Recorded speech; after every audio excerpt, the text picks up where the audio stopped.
गहरी लंबी सांस के साथ ओमकार और फिर प्रार्थना।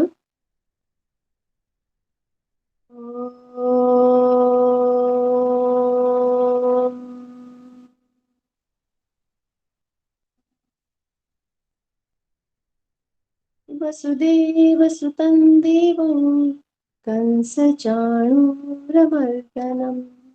देवकी परमानन्दं कृष्णं वन्दे जगद्गुरुम्।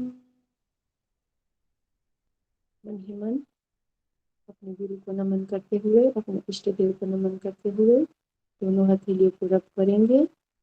धीरे से अपनी आंखों के ऊपर रखेंगे, हल्के से अपनी आंखें खोलेंगे। नमस्ते, वेलकम इन टुडेज क्लास। थोड़ा सा हम ब्रशअप कर लेते जो हमने कल किया था, राइट। रेस्पिरेटरी डिसऑर्डर्स चल रहे थे, उसमें हमने साइनोसाइटिस देखा, फिर राइनाइटिस देखा, क्रॉनिक ब्रोंकाइटिस और एक्यूट के भी देखे, और ब्रोंकियल एस्थमा, जो कि एस्थमा सिंपल नाम से भी जाना जाता है। एक्चुअली जो ब्रोंकाइटिस है, क्रॉनिक ब्रोंकाइटिस, वो भी ब्रोंकियल रिलेटेड डिसीज है, और एस्थमा भी ब्रोंकियल रिलेटेड डिसीज। सॉरी, तो हम पिक्चर, फर्स्ट ये पिक्चर दिखा देती हूँ कि हमारे ब्रोंकियल ट्यूब्स है, दिस आर नॉर्मल, ओके। और ये जब इन्फ्लेमेशन हुआ है तो स्वेल हो जाता है, पूरा म्यूकस से भर गया है, राइट। जो कि एस्थमेटिक लंग्स कैसे रहते हैं उनको दिखाया गया है। अभी हम पढ़ेंगे what is asthma. Asthma is also known as bronchial asthma, क्योंकि ये ब्रोंकियल ट्यूब्स को अफेक्ट करता है, that's why it is also known as bronchial asthma. Asthma क्या है? Asthma is a condition in which जब कोई व्यक्ति की जो एयरवेज रहती है उसमें इन्फ्लेमेशन आ जाता है, नैरो हो जाती है, छोटी हो जाती है, सूजन आ जाती है, बहुत सारा कफ या तो म्यूकस प्रोड्यूस करती है और उन्हें सांस लेने में बहुत ज्यादा तकलीफ होती है, that time we call it asthma, कि उनको एस्थमा का प्रॉब्लम। और एक टिपिकल उनका क्या बोलते हैं, अगर ब्रोंकियल ट्यूब्स में कुछ प्रॉब्लम है और टिपिकली उसको एस्थमा कब डिटेक्ट करेंगे, तो जब स्टेथोस्कोप से डॉक्टर उनको एग्जामिन करते, राइट, उनके ब्रीदिंग को। तो स्पेसिफिक जब एस्थमेटिक पेशेंट रहेगा तो जब वो सांस छोड़ता है तो एक वीजिंग साउंड, जैसे कि ऐसे सीटी, छोटी सी सीटी बजती है ना, ऐसे टिपिकल आवाज आती है। ऐसे जब एक्सेल करते, राइट, इनहेल करते हैं तब नहीं। This is a specific feature of asthmatic patient कि उनको, हाँ, राइट ना उनको एस्थमा अटैक है, उनको पूरे ब्रोंकियल ट्यूब्स में प्रॉब्लम है क्योंकि ये वीजिंग साउंड आ रही है, ओके। बाकी सारे सिम्टम जनरली ब्रोंकाइटिस में है, सब इन्फ्लेमेशन है वैसे ही है। ये एक आपको खास याद रखना है, वीजिंग साउंड आती है कब? जब हम सांस छोड़ते हैं, जिनको एस्थमा अटैक आया है उनको, okay. Asthma can be minor और it can interfere with daily active. अगर माइनर है, आपको कभी कभी होता है, माइल्ड अटैक है, तो आपको जनरल रूटीन लाइफ में कुछ प्रॉब्लम नहीं होगी। बट कभी कभी ये प्रॉब्लम भी क्रिएट की वो इजीली काम नहीं कर पाते। अगर सांस ही अच्छे से आप नहीं ले पाते हो तो आप आगे मतलब किसी भी चीज पे आप फोकस नहीं कर पाते हो, right.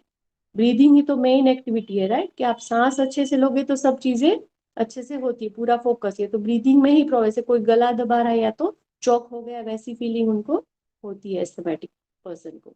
In some cases it may lead to life threatening attack, मतलब कभी इतना सेवियर अटैक रहता है कि अगर उनके पास छोटा सा नेबुलाइजर रखते हो, पंप रखते हैं, ऐसे छोट मतलब जनरली पंप बोलते से आपने देखा भी होगा सीरियल्स, टीवी वगैरह बहुत जगह पे, ऐसे जिनको ब्रीदिंग तुरंत ही वो ऐसे इनहेल करते, ऐसे शेक करते और फिर पफ लेते उसके दो, ओके। तो उनको कभी कभी सीवियर कंडीशन में उनको कंटिन्यूसली उनके साथ में ही रखना पड़ता है, नहीं तो पूरा ऐसे चॉकिंग की वजह से उनकी जान भी जा सकती है, okay.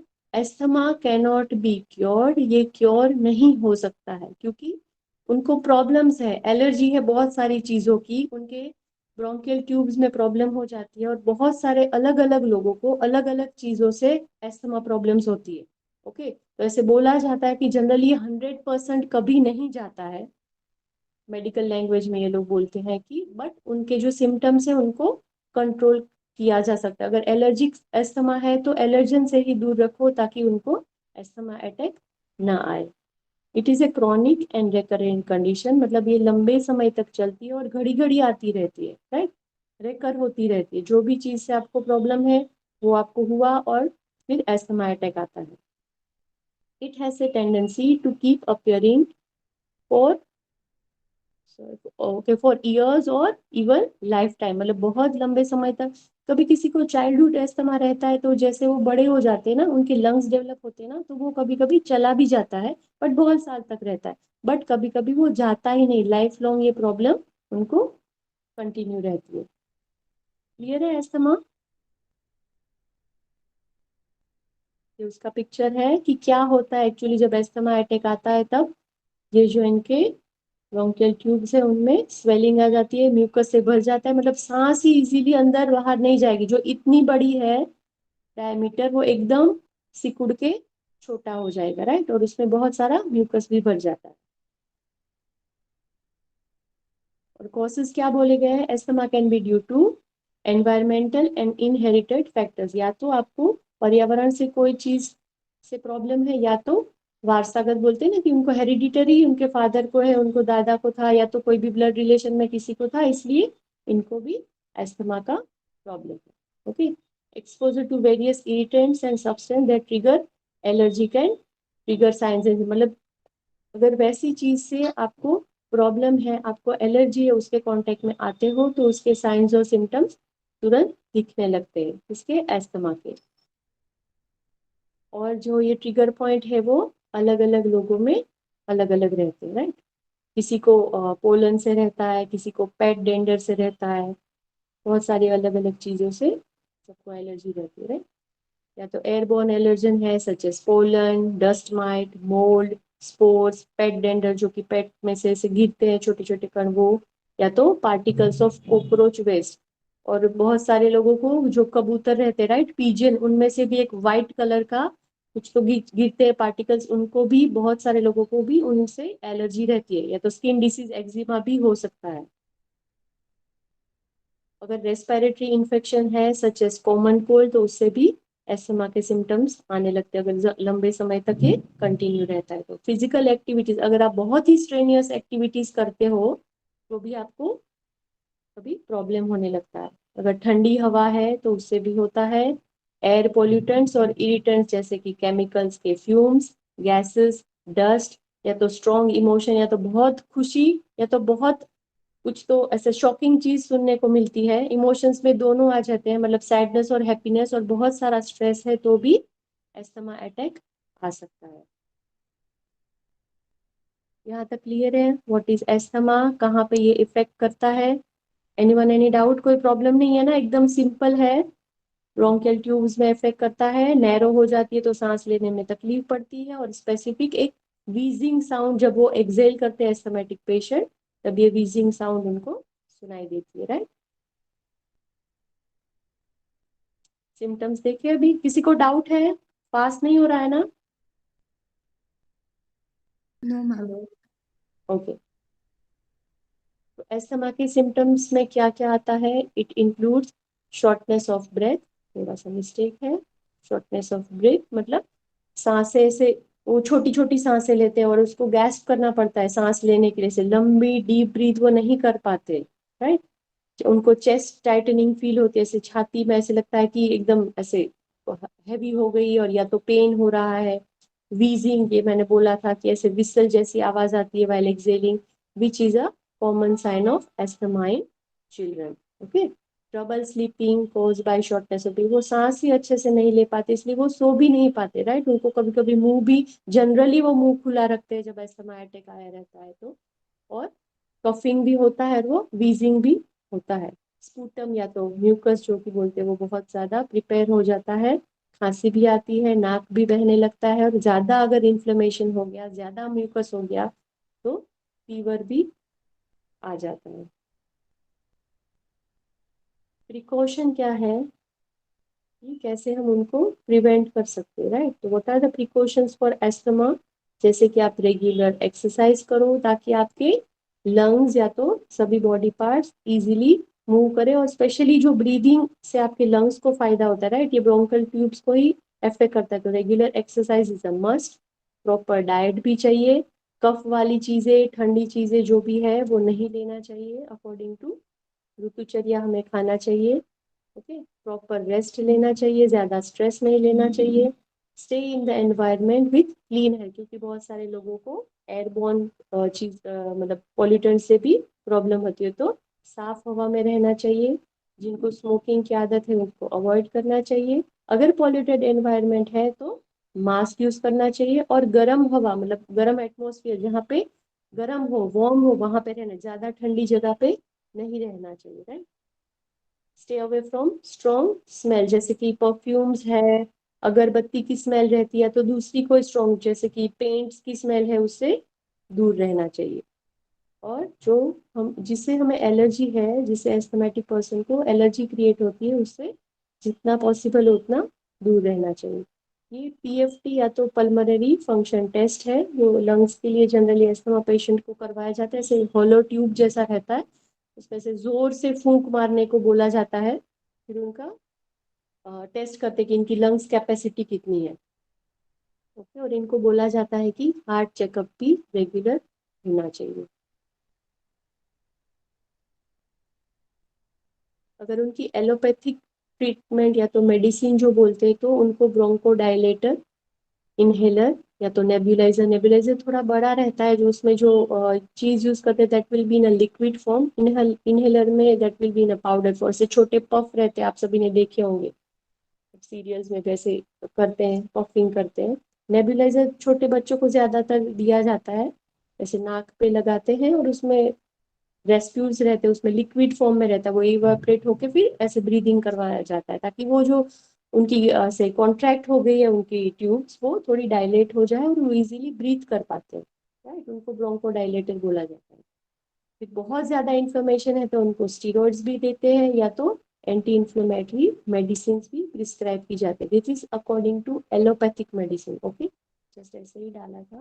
But according to Ayurveda, Ayurveda के हिसाब से एस्थमा को तमक श्वास भी बोलते हैं, विच इज वात एंड कफज डिसीज। वात और कफ के संयोजन से ये डिसीज होती है, related to vata and kapha. This is that it is caused by vata and kapha doshas. ये दोनों जब दूषित हो जाते हैं तब ऐसे आयुर्वेद में माना गया है कि हमें अस्थमा रिलेटेड प्रॉब्लम होते हैं। और आयुर्वेद ने क्या बोला है, उनको ऑयल मसाज देना चाहिए, वमन या तो वॉमिट करवाना चाहिए, या तो माइल्ड लेक्सेटिव भी दे सकते हैं। But all the about treatment will be given according to the, जैसे वो व्यक्ति की जरूरत है वैसे ही ये सब प्रिस्क्राइब करने चाहिए, या तो प्रॉपर आयुर्वेदिक प्रैक्टिशनर के गाइडेंस में ये फॉलो किया जाना चाहिए, ओके। और अगर हम योगिक थेरेपी देखें, तो जो भी हमने आगे डिसीज देखे थे, जैसे कि तो बोलेगा हमने आगे कौन कौन से डिसीज देखे, रेस्पिरेटरी डिसऑर्डर्स हम पढ़ रहे थे, जस्ट रिवाइज कर दीजिए। ये लास्ट वाला था हमारा, चार disorder. Rhinitis, sinusitis, chronic bronchitis. और ये लास्ट वाला जो हमने देखा दैट इज एस्थमा, ओके। तो यौगिक थेरेपी या तो यौगिक प्रैक्टिसेस इसमें अप्लाई की जाती है ये चारों डिसीजेज में। फिर तो ऐसे बोला जाता है कि अकॉर्डिंग टू आपकी एज क्या है, जो भी कोई पेशेंट है उसकी एज क्या है, उसकी पर्सनल कैपेसिटी क्या है, वो पहले देखनी चाहिए, राइट। उसकी फिजिकल मेंटल कंडीशन देखनी चाहिए, फिर ही हमें यौगिक थेरेपी उन पे स्टार्ट करनी चाहिए, ओके। और जैसे कि each person should practice the following: शुद्धि क्रिया, आसन, मुद्रा and pranayama by considering the age factor and personal capacity. सभी को सभी चीज नहीं दे सकते, ओके। तो पहले उनकी एज क्या है, एज बहुत बड़ी है, छोटे हैं, यंग है, क्या है वो देखना चाहिए। धीरे धीरे फिर उस तरीके से हमें पूरा उनका चार्ट या तो जो प्लान बनाते हैं ट्रीटमेंट का वो अप्लाई करना चाहिए, ओके। और ये strictly under a expert therapist होना चाहिए। शुद्धि क्रियाज हम देखते हैं, नेति, जैसे कि जल और सूत्र नेति है, कल भी किसी ने पूछा था, तो यस, रेस्पिरेटरी डिसऑर्डर्स में नेति बहुत यूजफुल रहती है। फिर वमन है, जो कि बेस्ट फॉर एस्थमेटिक, क्योंकि बहुत सारा कफ जमा होता है, इसको कुंजल क्रिया भी बोला गया है, वो भी यूज कर सकते हैं, राइट। कपाल रंध्र धोती, जो कि हमें कफ एंड कोल्ड से प्रोटेक्ट करती है, वो भी प्रैक्टिस करनी चाहिए। दंड धोती, ये बहुत ही मतलब हाई लेवल की प्रैक्टिस बोली जाती है, तो जो इनमें एक्सपर्ट है उनको ही ये करना चाहिए, क्योंकि ये म्यूकस को रिमूव करने में बहुत ही हेल्पफुल है। बट ये जो एडेप्ट्स है, जिनको इनकी आदत है, जिनको ये प्रॉपर करना आता है, उनको ही करनी चाहिए। वस्त्र धोती भी एक हाई लेवल का है, तो वो भी सभी को नहीं देनी चाहिए। जो इनमें मास्टर है, उन्होंने कर लिया है पहले से, वही ये प्रैक्टिस कर सकते हैं, राइट। और कपालभाति जो कफ दोष रिमूव करता है, वो भी हमें यूज करनी चाहिए। Okay, all the about shuddhi क्रियाज are helpful in removing the kapha disorders which is a major factor of asthma और एलर्जिक राइनाइटिस में ऐसे मेजर फैक्टर माना गया है। तो ये सारी शुद्धि क्रिया हम इसमें अप्लाई करेंगे। जनरली चारों में यूज की जाती है, राइट। आगे हम आसन देखेंगे। आसन्स give relief from physical and mental problem. Okay, दोनों में हमें राहत देता है, स्थिरता देता है, right. Physically and mentally stable करता है। तो ये जो फॉलोइंग आसन्स है दैट आर इंक्लूडिंग स्टैंडिंग आसनास, इन्वर्टेड आसनास, सभी हम देखेंगे। ओके, तो फर्स्ट है रेस्पिरेटरी डिसऑर्डर्स में जनरली ऐसे आसन प्रैक्टिस किए जाते हैं जो कि चेस्ट ओपनिंग हो, राइट। जो हमारे चेस्ट पार्ट को या तो ब्रोडन अप करे, या तो बैकवर्ड बेंड, या तो जो एनलार्ज करता है, ताकि हमारे लंग्स को ज्यादा एयर अंदर, क्योंकि जब हम बैकवर्ड बेंड करते हैं तो जनरली इनहेल करते हैं, राइट। ये एक सिंपल रूल है, while inhaling we go back, okay, and while exhaling we bend forward. तो जब इनहेल करते हैं डीप इनहेलेशन के टाइम, तो जनरली बैकवर्ड पोस्चर्स ही दिए जाते हैं, जिनको एस्थमा या तो क्रॉनिक डिसीजेस है रेस्पिरेटरी रिलेटेड। तो ताड़ासन है जो पूरा स्ट्रेच करता है स्पाइन को और बॉडी या तो चेस्ट पोर्शन को एक्सपांड करता है। हस्तोनासन, उत्थित लोलासन, अश्व संचलन, अर्धचक्रासन और वीरभद्रासन, ये सब है स्टैंडिंग पोस्चर्स में। इन्वर्टेड में शीर्षासन भी बोला गया है, बट जब सीवियर कंडीशन नहीं हो, जब आप रिलैक्स हो, जब अटैक नहीं है, कोई भी चीज जब परसिस्टेंट नहीं हो, थोड़ा क्लियर अप हो जाए, बाद में आप शीर्षासन दे सकते हैं। सिटिंग आसन में गोमुखासन इज वेरी बेस्ट, क्योंकि ये चेस्ट को एकदम और स्पाइन को भी एकदम अलाइन करता है और चेस्ट को भी एक्सपांड करता है। बद्ध पद्मासन, परिवृत्त जानु शीर्षासन, सुपाइन में मत्स्यासन, कंधरासन और सर्वांगासन भी बोला गया है। और प्रोन में मकरासन, भुजंगासन, धनुरासन और शशांक भुजंगासन, जो सीक्वेंस में किया जाता है, राइट। वन टाइम भुजंग फिर शशांक, ऐसे दो साथ में किए जाते हैं। नीलिंग आसनास में उष्ट्रासन, सुप्त वज्रासन, मार्जरी आसन, और बाकी रिलैक्सिंग में तो आप सभी दे सकते हैं, शवासन और योग निद्रा। और सूर्य नमस्कार भी ऑब्वियसली दे सकते हैं, क्योंकि इसमें प्रॉपर एक एक स्टेप वाइज आप इनहेलेशन और एक्सहेलेशन पे फोकस करके करते हैं, राइट। और प्राणायाम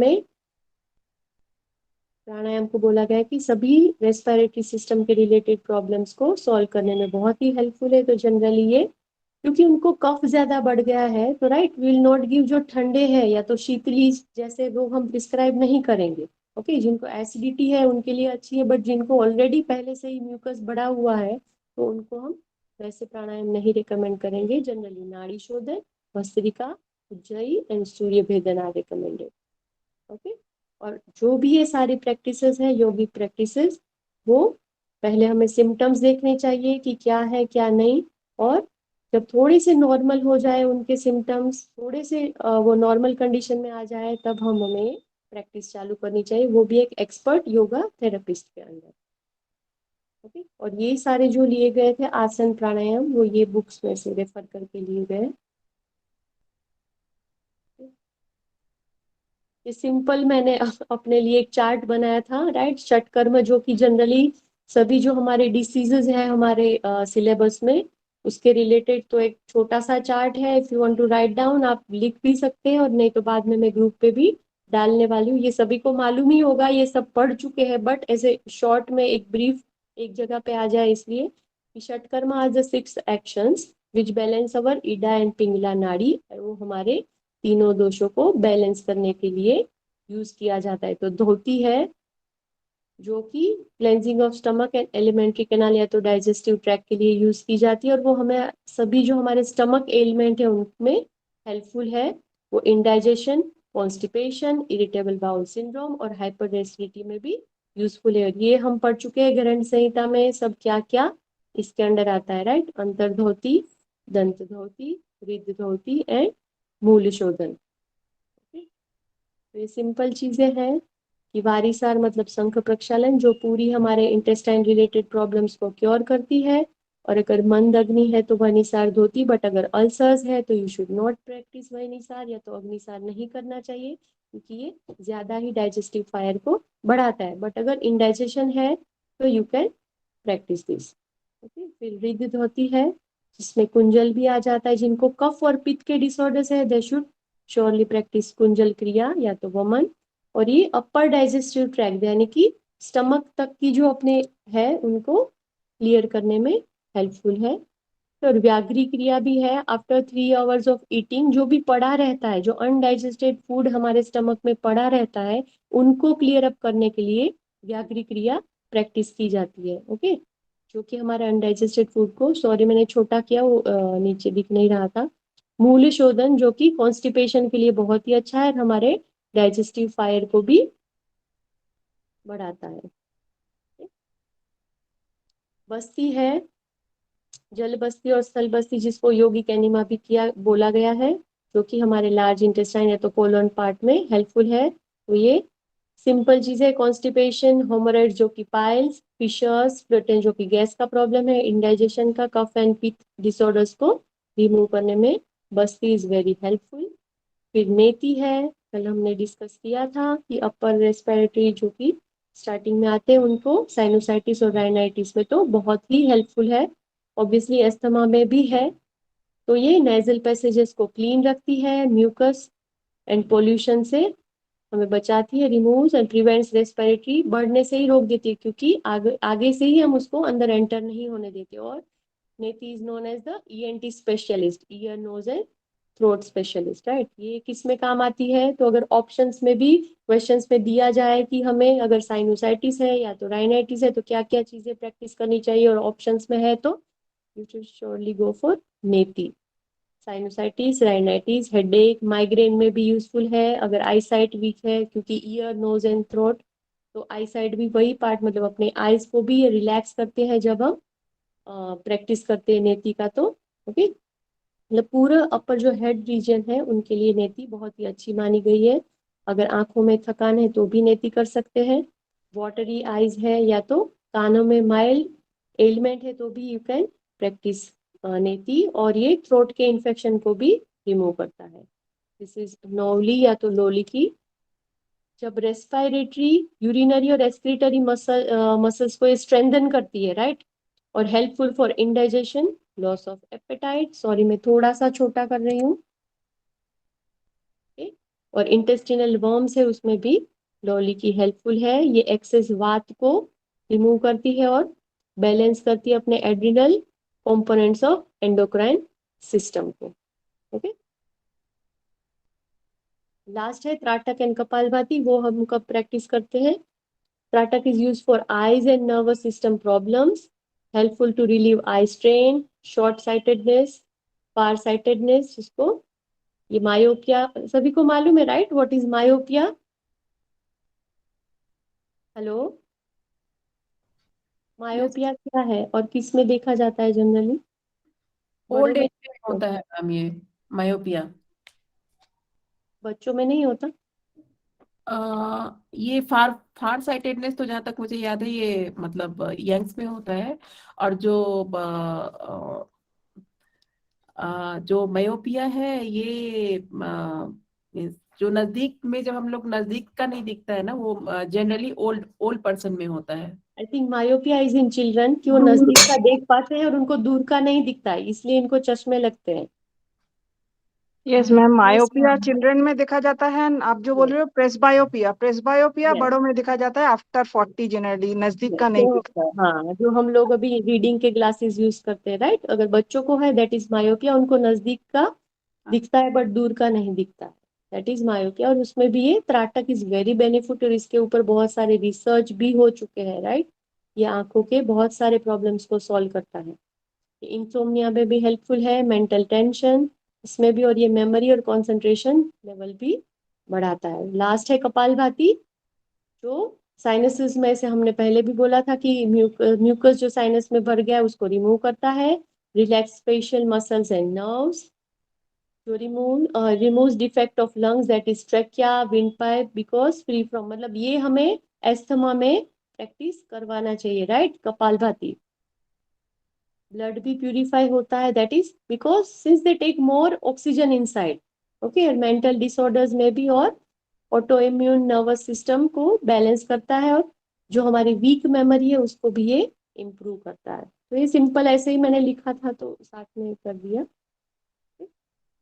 यहाँ पे हमारे रेस्पिरेटरी डिसऑर्डर्स खत्म होते हैं। किसी को डाउट है क्या? जनरल 4 देखे, साइनस, राइनाइटिस, ब्रोंकाइटिस और एस्थमा। किसी को प्रॉब्लम है? नहीं तो हम हमारा थर्ड वाला जो है मस्कुलोस्केलेटन डिसऑर्डर्स वो हम चालू कर देते आज ही।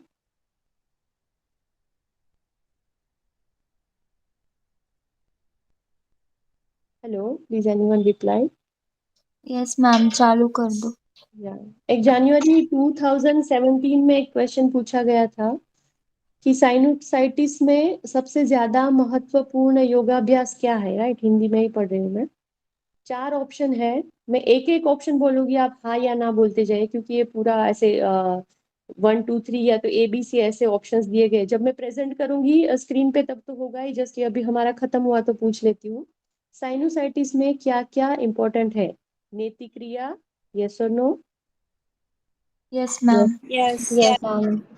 Kapalbhati, Yes, ma'am. Yes. Yes ma'am. Okay. फिर अर्धचक्रासन, Yes. ओके। और लास्ट में है Mayurasana. No. No. Ma'am. Okay, Mayurasana किसके लिए जनरली प्रैक्टिस करते हैं? गुल्म आदि जरा। ओके, एब्डोमिनल रिलेटेड प्रॉब्लम्स में। तो 1 2 3 that is neti, Kapalbhati and Ardha Chakrasana are generally given for sinusitis. तो ऐसे क्वेश्चन आते हैं, राइट। और एक था एस्थमा का ही था शायद, नहीं, कॉन्स्टिपेशन का है, मैं खाली जस्ट बोल देती हूँ। कब्ज से पीड़ित मरीजों के लिए लाभदायक षटकर्म है। ऑप्शन फर्स्ट इज बस्ती और नेति, सेकंड इज नेति and Nauli, third is Basti and Nauli, and fourth is Nauli and kapalbhati. Basti and नौली। नौली और कपाल। सॉरी, ज्यादा प्रिफरेबल ऑप्शन कौन सा है? जो थर्ड कोलोन वाला। की, यस, बस्ती और नौली, जो कि हमारे लोअर एब्डोमिनल मसल्स को टोन करते हैं, राइट। यस, तो ये जनरल 2 थे, बाकी बहुत सारे हैं, हम जब ये कंप्लीट कर लेंगे बाद में खाली क्वेश्चंस ही करेंगे। Okay? तो हम आज से हमारा थर्ड वाला डिसऑर्डर, मस्कुलोस्केलेटल डिसऑर्डर, स्टार्ट करेंगे। Give me a second.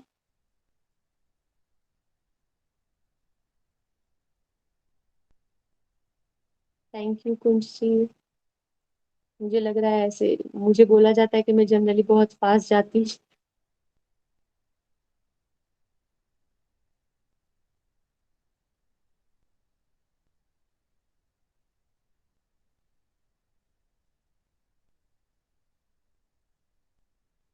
Okay,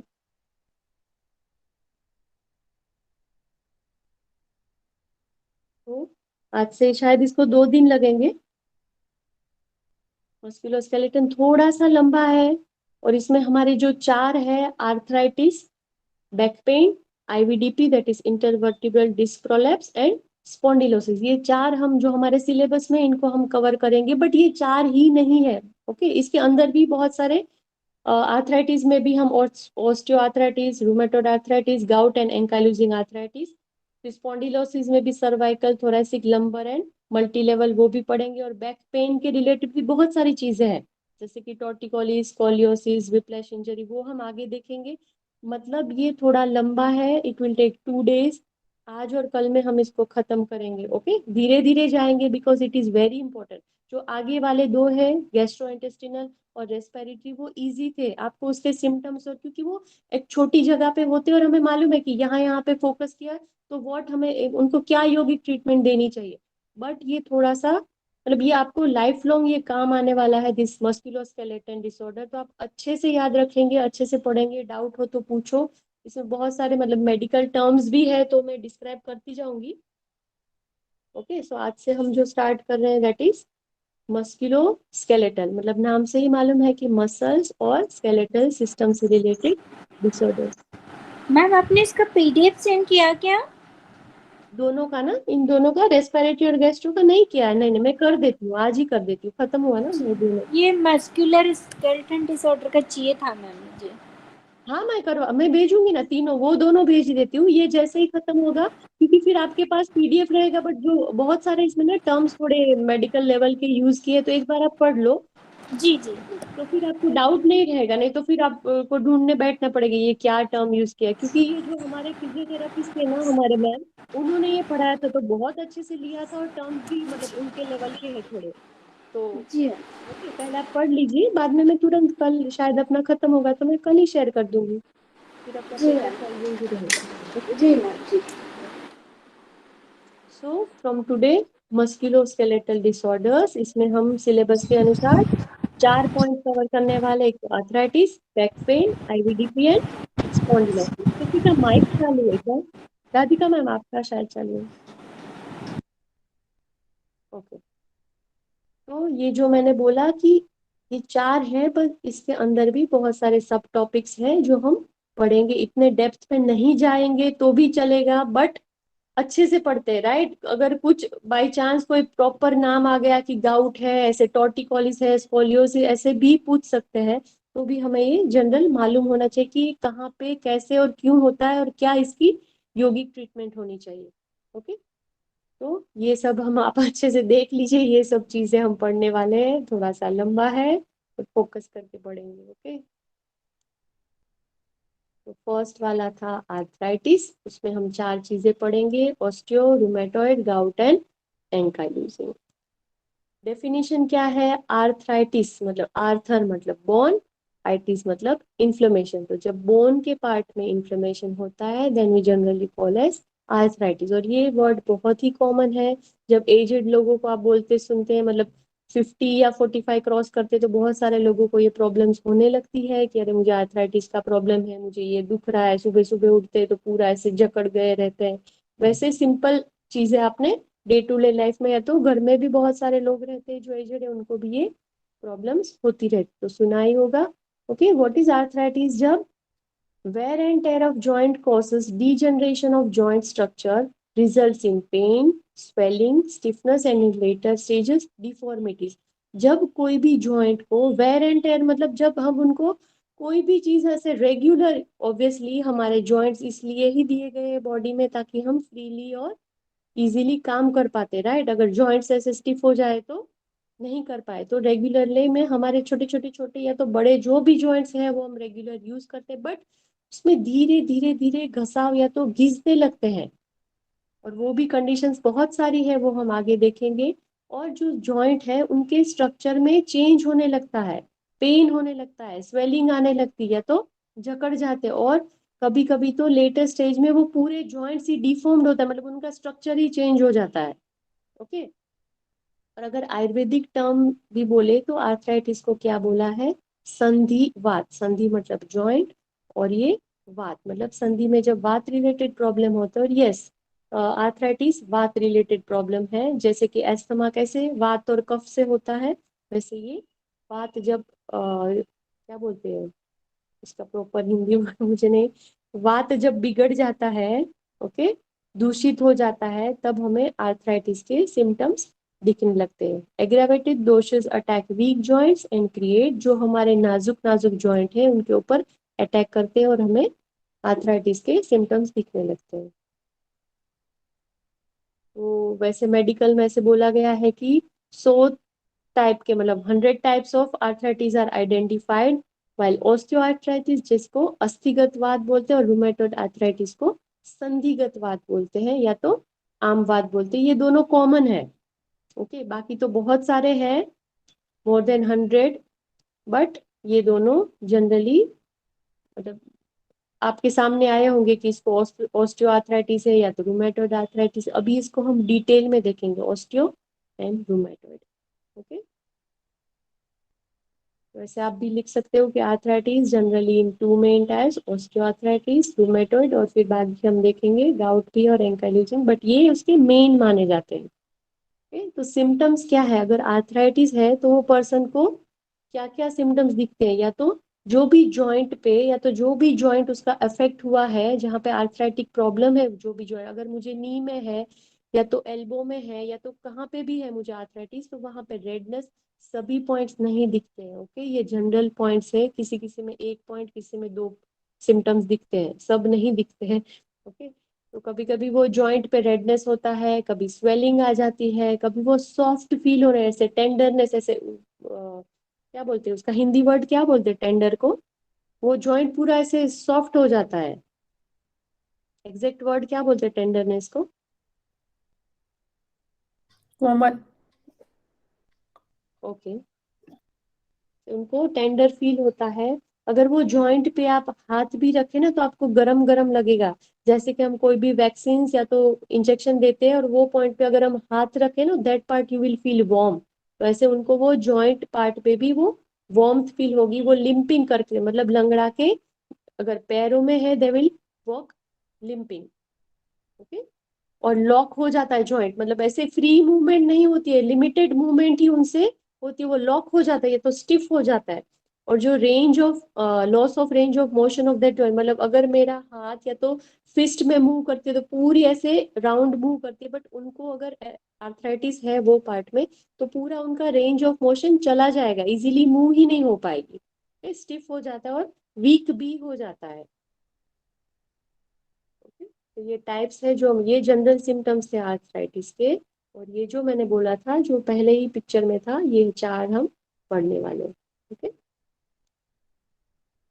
अगर हम जनरल बोले कि, अगर बोला ना कि आर्थराइटिस में जॉइंट्स इन्वॉल्व होते हैं, तो पहले हमें जॉइंट्स का स्ट्रक्चर देखना चाहिए, राइट?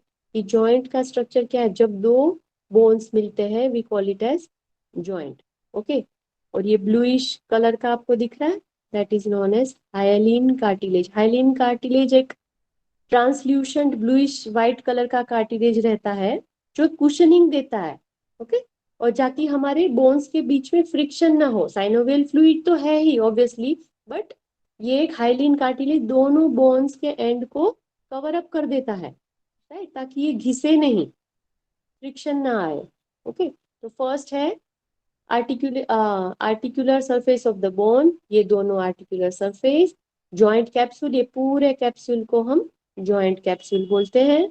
साइनोवियल मेम्ब्रेन, जो ये साइनोवियल मेम्ब्रेन आपको दिख रही है रेड कलर की, दिस इज क्योंकि साइनोवियल फ्लूइड बाहर नहीं चला जाना चाहिए, राइट, इतने एरिया में रहना चाहिए, तो ये मेम्ब्रेन उसको वहां पे मेंटेन करने में हेल्प करती है।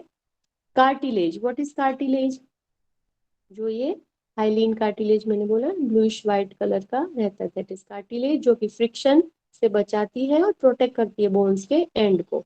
फिर लिगामेंट्स, व्हाट आर लिगामेंट्स? जो बोन टू बोन को ज्वाइन करती है, राइट, एक बोन से दूसरे बोन को ज्वाइन करती है, that is known as ligament. और टेंडन किसको बोलते हैं? मसल एंड को जो बोन सपोर्ट एंड करता है। मसल। यस, यस, टेंडन रहते हैं वो बोन टू मसल ज्वाइन करते हैं, और लिगामेंट रहते हैं वो bone to bone join bone करते टू बोन। हैं। यस, ये सिंपल चीज है।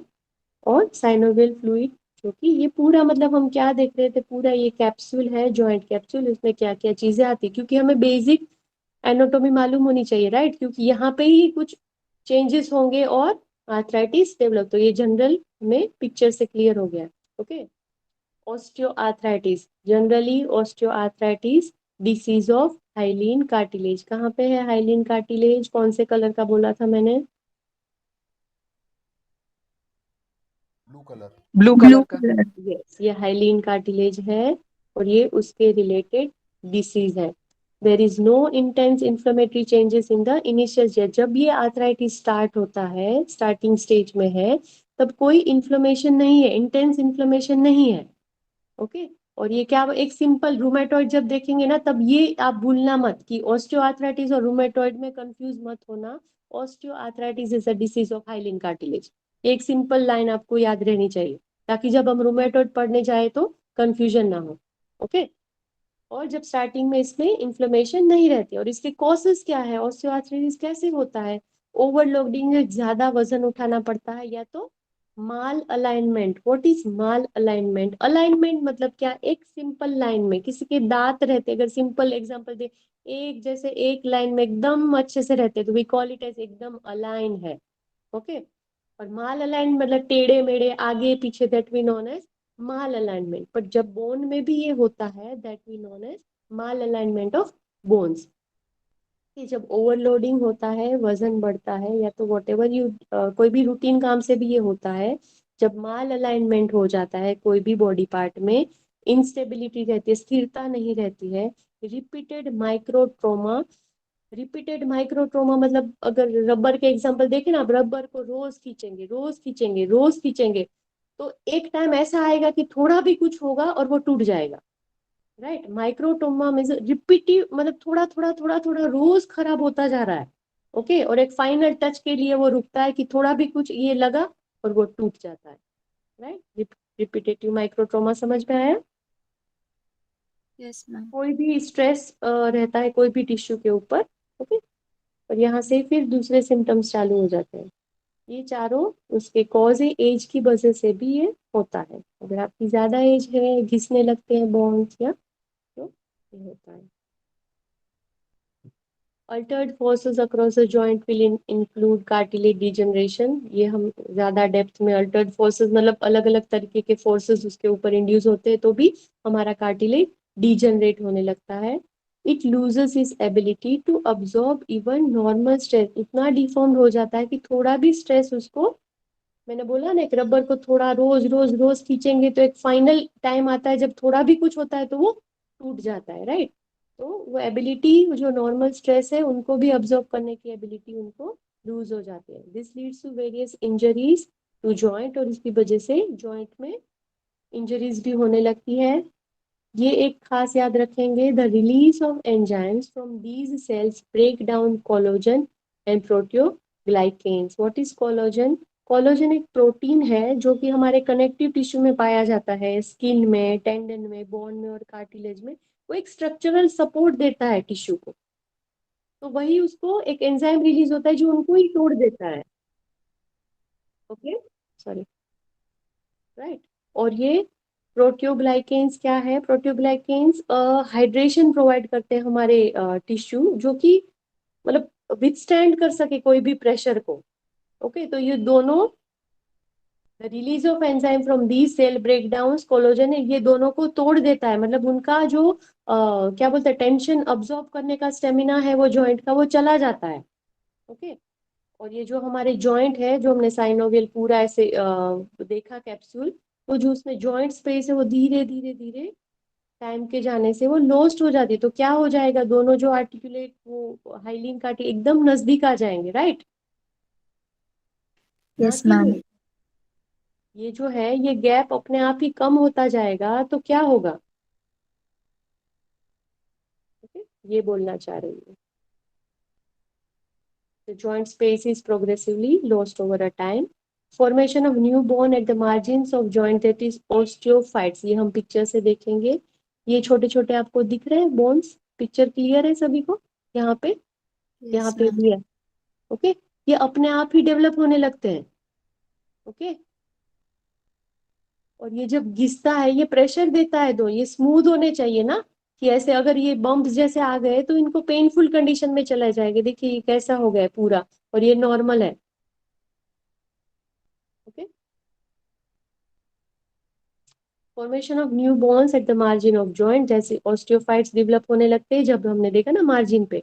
The joint space is progressively lost over time, और इसकी वजह से इन्फ्लेमेशन भी होने लगता है। यहाँ पे पूरा जॉइंट ही चला गया है, मतलब दोनों घिसने लगे हैं।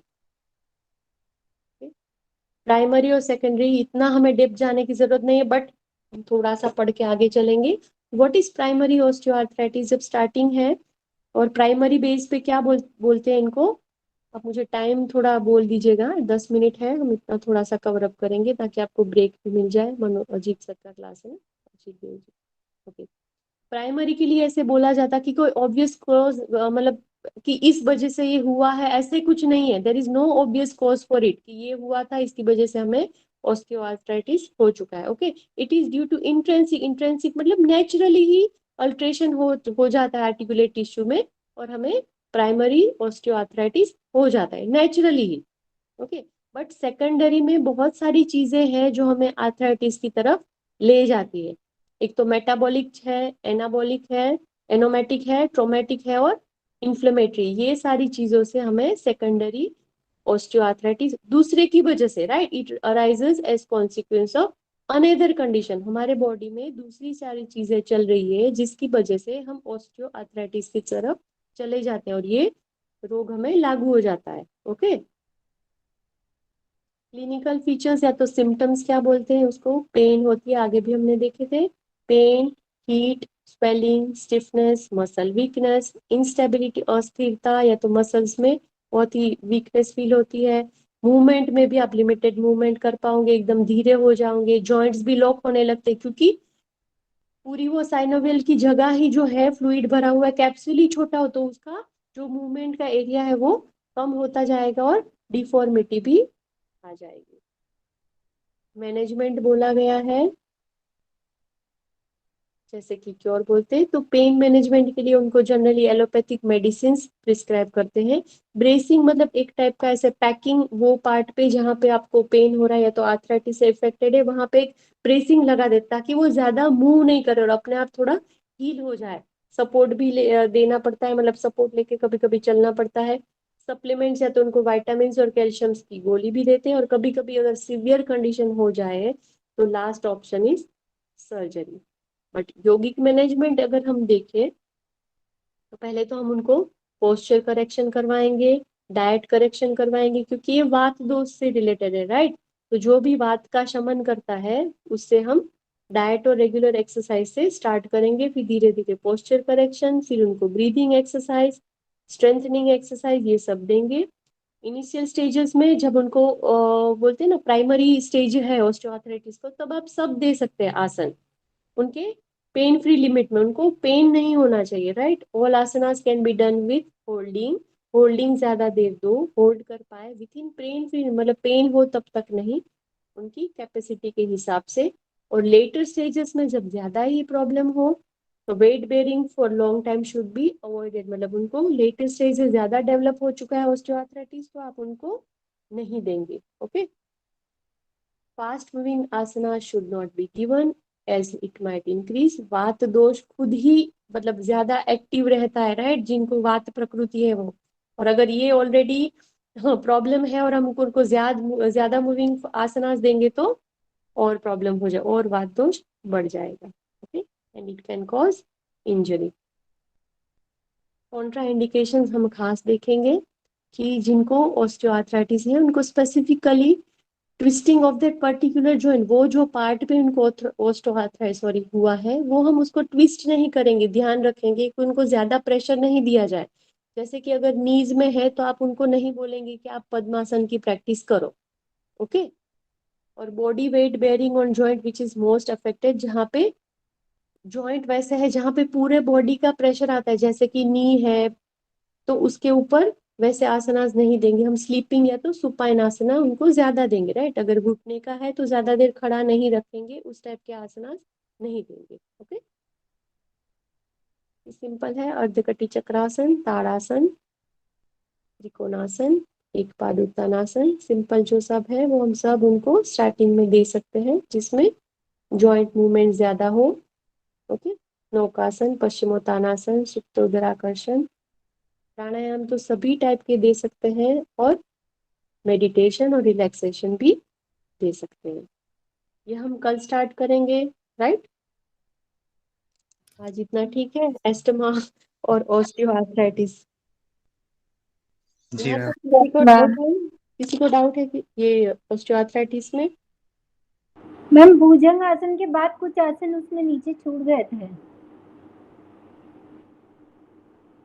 जी, यहाँ बेबी कोबरा पोज, फिर नौकासन, पश्चिमोत्तानासन, सुप्त उदराकर्षण और उत्थित उग्रासन।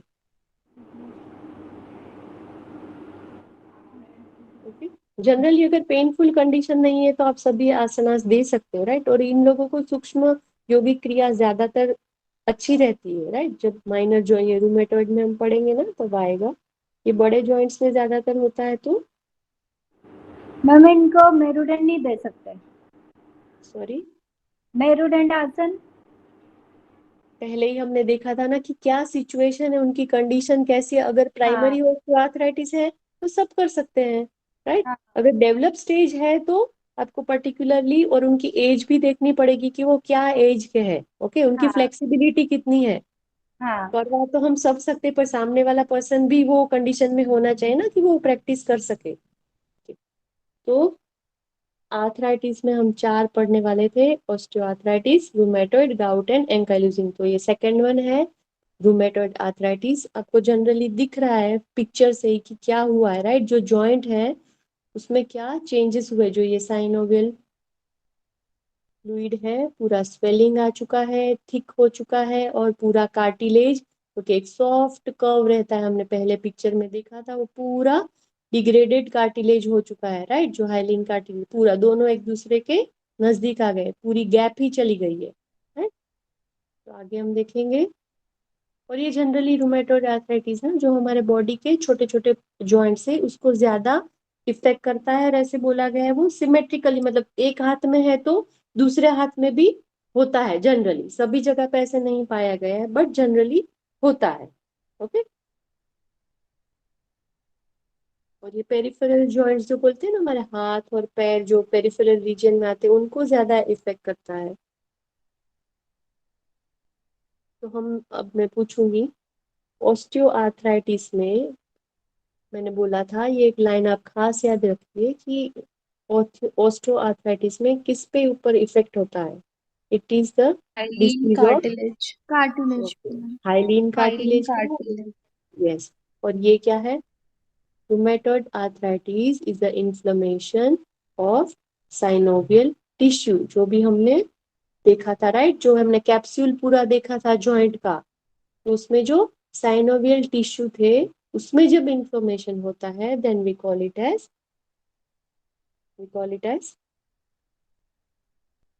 क्या बोलते हैं, rheumatoid rheumatoid arthritis. Yes. Generally ये पेरिफेरल और सिमेट्रिकल, इसको क्या बोला जाए, पेरिफेरल जो जॉइंट्स हैं हमारे, और सिमेट्रिकल इरोसिव पॉलीआर्थराइटिस, इसका मतलब है कि हाथ और पैर में जो छोटे छोटे जॉइंट्स रहते हैं, और सिमेट्रिकल मतलब अगर मुझे लेफ्ट हैंड में है तो राइट हैंड में भी वैसे ही प्रॉब्लम्स होगा, दोनों हाथों में या तो दोनों पैरों में, ऐसे जनरली पाया गया है। ऐसे कंपलसरी नहीं है कि होगा ही, बट जनरली ऐसे पाया जाता है, और पेरिफेरी जॉइंट्स में ये पाया जाता है। पॉलीआर्थराइटिस मतलब एक साथ छोटे छोटे बहुत सारे जॉइंट्स को इफेक्ट करता है। इसको multi system auto immune disease बोलते हैं। ये अपने आप ही अपनी बॉडी की इम्यून सिस्टम अपने जॉइंट्स पे इफेक्ट करती है या तो अटैक करती है, ओके। तो ये, और इसमें लिखा गया कि smaller joints involve first with involvement of symmetrical joints. Left hand मैंने बोला ना, अगर लेफ्ट हैंड में है तो राइट हैंड के भी जो छोटे छोटे फिंगर्स में जॉइंट्स है उसमें भी पहले भी हमने पिक्चर देखा, राइट, इस टाइप का हो जाता है। इसकी पैथोफिजियोलॉजी क्या है, inflammation of synovium because of own immune system, ये अपने आप ही होता है। बट ऑस्टियोआर्थराइटिस में हमने क्या देखा था कि जनरली माइक्रोट्रोमा या तो एज के हिसाब से या तो वेयर एंड टेयर के हिसाब से आपको ऑस्टियोआर्थराइटिस देखने को मिलता है। बट रूमेटॉइड आर्थराइटिस में खुद की ही अपनी इम्यून सिस्टम अपने जॉइंट्स के ऊपर अटैक करती है और वो पूरा जॉइंट खराब हो जाता है, ओके। और जनरली ये पेरिफेरल जॉइंट्स में पाया जाता है और सिमेट्रिक भी होता है। Inflammation of synovium because of own immune system, antigen plus जो कि इम्यून सिस्टम बनाती है एंटीजन एंटीबॉडी, वो हमारे साइनोवियल जॉइंट पे अटैक करती है और वो सूजन आ जाती है उसमें, okay. Synovium at its junction with the bone and cartilage release certain enzyme which further cause, एक तो प्रॉपर अटैक हुआ है और उसके बाद ये एंजाइम रिलीज करेंगे और जो बोन और कार्टिलेज को इरोजन, मतलब उसका हिंदी वर्ड आप बोलेंगे क्या, किसी को मालूम है, सोनिया आपको? Eros ma'am. करता है मतलब उसको घिस जाता है, राइट। क्या बोलते हैं इरोजन यस को? यस, बराबर है। वही ना, हाँ मैम। सोइल झीज। इरोजन जैसे कार्टिलेज बोलते उसको हैं। झीज झीज बोलते हैं। सॉरी, झीज होने मराठी में तो ऐसे अच्छा, बोलते हैं, अभी हिंदी में ओके, पता हाँ नहीं। हाँ हाँ, घर्षण इरोजन, होना। घिस यस, जाना, घिस घिस जाना जाना, बोलते हैं। हाँ यस हाँ। Yes yes. ओके। तो कार्टिलेज क्या होने लगता है, स्टार्ट्स डीजनरेटिंग एंड डी में उनमें से मिनरल्स भी चले जाते हैं, वो उसका शेप भी चेंज होने लगता है, और वो मतलब sorry, cartilage start degenerating and demineralizing the bones. Cartilage पूरा डिजनरेट हो जाता है और बोन्स भी डीमिनरलाइज होने लगते हैं, उनमें से मिनरल्स चले जाते हैं, क्योंकि ऑटो इम्यून डिसीज है तो बहुत सारी चीजों को इफेक्ट करता है। Yes, erosion. Joint destruction with loss of cartilage and bone result in deformity, partial dislocation and fusion. जब हमारा joint डिस्ट्रक्शन होता है with loss of cartilage and bone, तब क्या क्या चीजें होने लगती है, अगर हमारा कार्टिलेज घिस गया है, बोन एक दूसरे से घिस रहे हैं, तो क्या होगा, या तो डिफॉर्मेटी हो जाएगी या तो पार्शियल डिसलोकेशन, मतलब जो जगह पे वो जॉइंट एग्जैक्ट होना चाहिए ना, वो टेढ़ा हो जाए, डिसलोकेट हो जाएगा, not on its proper location, that we call as dislocation. और फ्यूजन भी हो जाए, वो जॉइंट ही हो जाएंगे पूरे, मतलब वो हिल ही नहीं पाए। अगर जॉइंट है then it should be flexible, मतलब मूवेबल, बट ये पूरे फ्यूज हो जाते हैं, राइट, तो मूवमेंट ही पूरी चली जाएगी। और फीचर्स क्या है, जनरली इन लोगों को मॉर्निंग में ज्यादा स्टिफनेस, मतलब जॉइंट्स एकदम स्टिफ हो जाते हैं। सिमेट्री ऑफ डिसीज, मतलब दोनों साइड में सेम टाइप का हो जाएगा। वेट लॉस भी होने लगता है, पेनफुल कंडीशन रहती है। नोड्यूल्स, जो कि हमने पिक्चर में देखा था, ये नोड्यूल्स है, और सॉरी इसमें दिखेगा, यस दिस आर नोड्यूल्स, इस टाइप की चीजें हो जाती है। किसी ने देखा है क्या लाइव, किसी का? एजेड लोगों में ये ज्यादा देखने को मिलते हैं दिस टाइप के नोड्यूल्स। यस मैम, मेरी मदर इन लॉ को है। मतलब उनका पूरा देखिए ना कैसे हो जाता है, और स्टिफ भी रहते हैं, वो हिला, कभी चम्मच या ऐसे छोटी चीज पकड़नी हो ना, दे कांट होल्ड इट, क्योंकि पूरे जॉइंट्स ही लॉक हो जाते हैं। Okay, joint swelling and redness. देखिए इसमें क्या क्या इन्वॉल्व होता है, ब्रिस्ट, हाथ, knee, cervical spine, TMJ, that is temporomandibular joint, right, जो हमारे जो को स्कल से जॉइंट करता है, वो भी कभी कभी लॉक हो जाता है। शोल्डर एंड एल्बोज, जनरली ये छोटे छोटे जॉइंट्स में पाया जाता है, बट कभी कभी शोल्डर एंड एल्बोज में भी पाया जाता है। Rest of the spine is less involve, ज्यादातर स्पाइन नहीं इन्वॉल्व होती है, खाली सर्वाइकल पार्ट कभी कभी इन्वॉल्व होता है। ओके, ये नोड्यूल्स है। और पूरा देखिए थंब का स्ट्रक्चर कैसे हो गया है, ऐसे पूरे जॉइंट्स,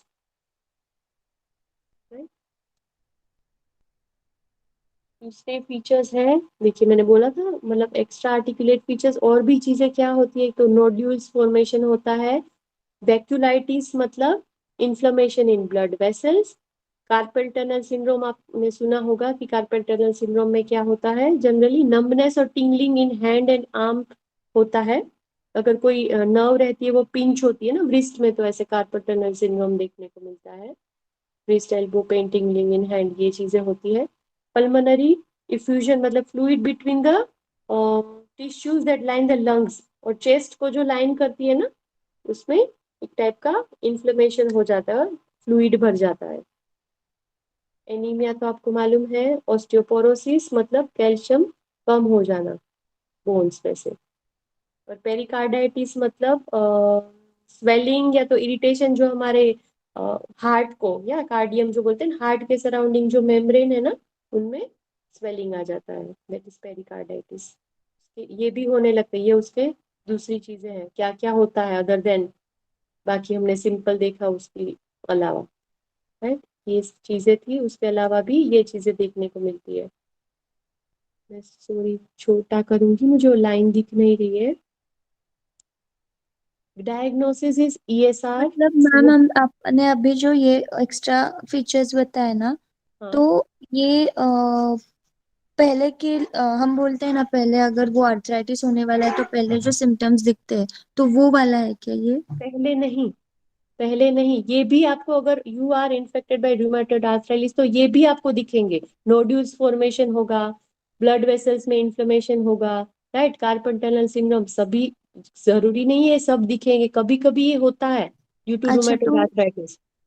अच्छा तो मैम अगर ये इसमें से अगर कुछ होगा तो भी वो अर्थराइटिस है क्या? नहीं, रूमेटॉइड आर्थराइटिस है, उसकी वजह से ये सिम्टम्स, ये फीचर्स दिखेंगे, ये एक्स्ट्रा फीचर्स है। जनरल फीचर्स हमने क्या ओके। देखे थे? रेडनेस रहता है, स्वेलिंग रहता है, डिजनरेट हो जाता है, राइट। बट ये कभी कभी होता है बाद में भी, देखा ना हमने कि नोड्यूल्स फॉर्मेशन, अगर पूरे मोवा मैम क्या बोले, उनकी मदर इन लोग को है, ज्यादा देर तक वो देखा उनके हाथ कैसे थे, बिकॉज उनको हाँ रूमेटॉइड मैम। आर्थराइटिस है, तो नोडुल फॉर्मेशन भी होगा, जरूरी नहीं है कि होगा, जरूरी नहीं है कि वैक्यूलाइटिस भी होगा, बट हो भी ओके। सकता है, राइट। ऑस्टियोआर्थराइटिस मतलब मालूम है ना, ऑस्टियोपोरोसिस, कि हाँ हमारे मैम। बॉडी से बोन्स या कैल्शियम बोन चला मास। जाता है। हाँ। Yeah. तो ये चीजें भी, दिस आर एक्स्ट्रा फीचर्स जो रूमेटॉइड ये आ, आर्थराइटिस। ये आता है because it's a auto immune disease ना, हाँ, इसीलिए yes sir.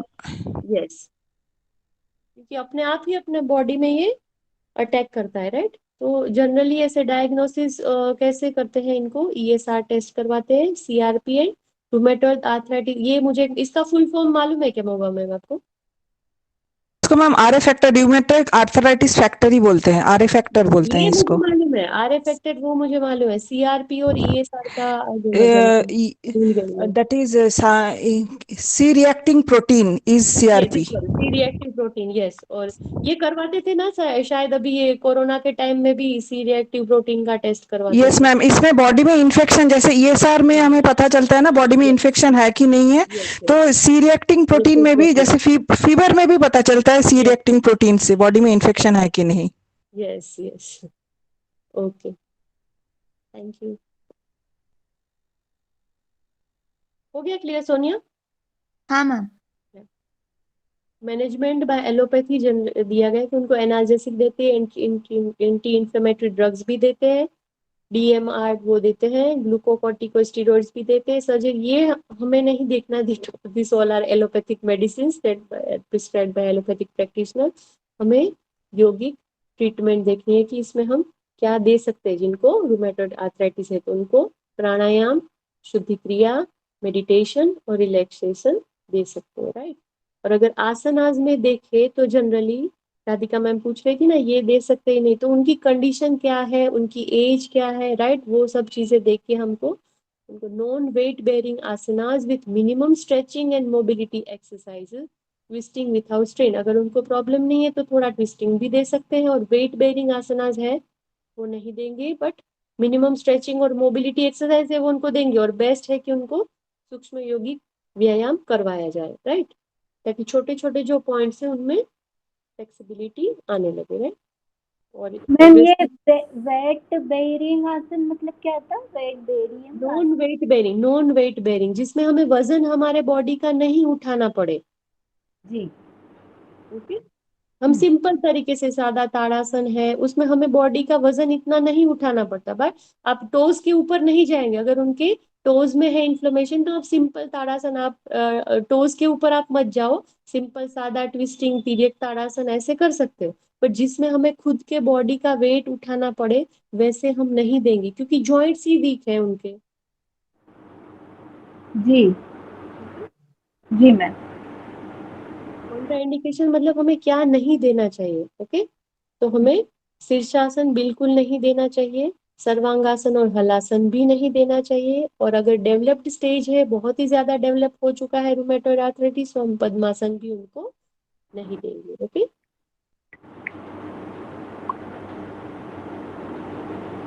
Third one is, अभी तक हमारे 2 हो चुके हैं, आर्थराइटिस के अंडर जो आते हैं ऑस्टियोआर्थराइटिस, रूमेटॉइड आर्थराइटिस। हम क्विक रिवीजन करेंगे ऐसे सिंपल एक लाइन में बोले तो, osteoarthritis is the infection of, inflammation of, या तो degeneration of, hyaline cartilage. Okay, और and rheumatoid arthritis is synovial tissue. Synovial tissue. Synovial membrane. और ये कैसा डिसीज है? It's an auto immune disease, right, अपने आप ही ये अटैक करने लगते हैं जॉइंट्स के ऊपर, ओके।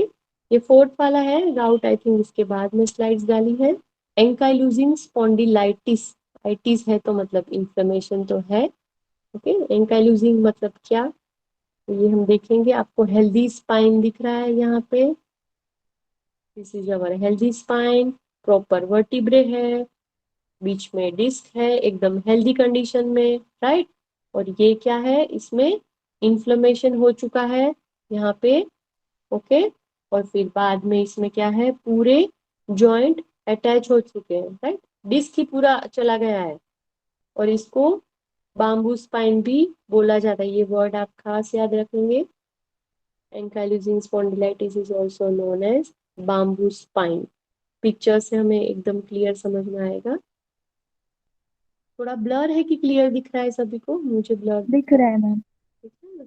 ये जनरल हमारा नॉर्मल पोस्चर है, राइट। जब एडवांस्ड एंकाइलोजिंग स्पॉन्डिलाइटिस होता है तो पूरा आगे की तरफ झुक जाते हैं, राइट।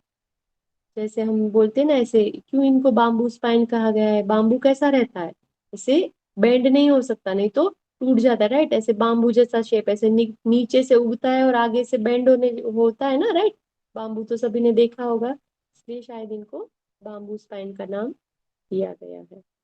एकदम स्टिफ हो जाता है, कड़क, राइट। ये बैकवर्ड बेंड नहीं कर सकते क्योंकि एकदम जॉइंट्स ही उनके जो है, अभी हमने देखा ना, जैसे फ्यूज हो चुके हैं।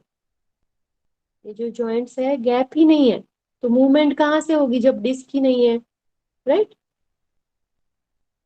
This is the picture, advance ankylosing spondylitis.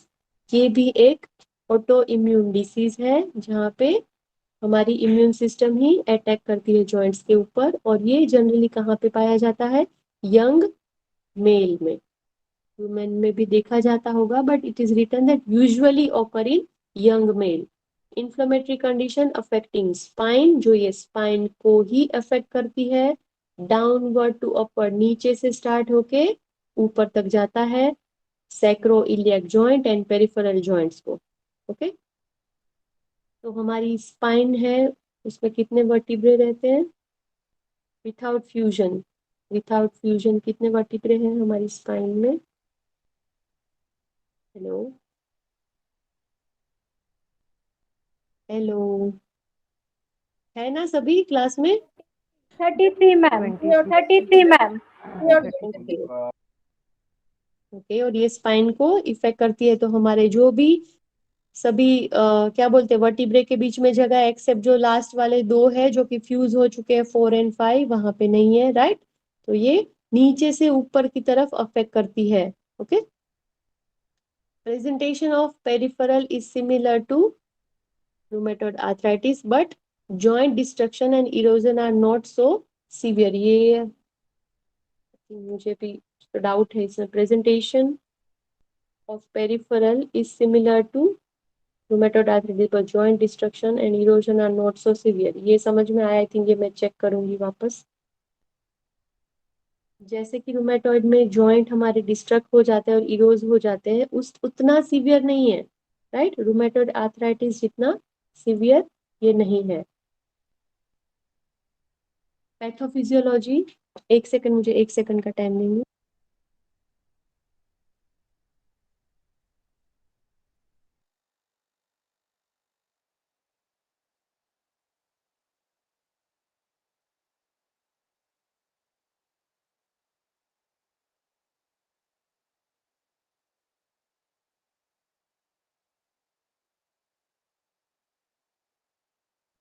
Sorry, pathophysiology में क्या बोला गया है कि inflammation at the site of attachment of ligament to bone. हमने देखा ना कि कहाँ पे लिगामेंट टू बोन कौन अटैच करता है?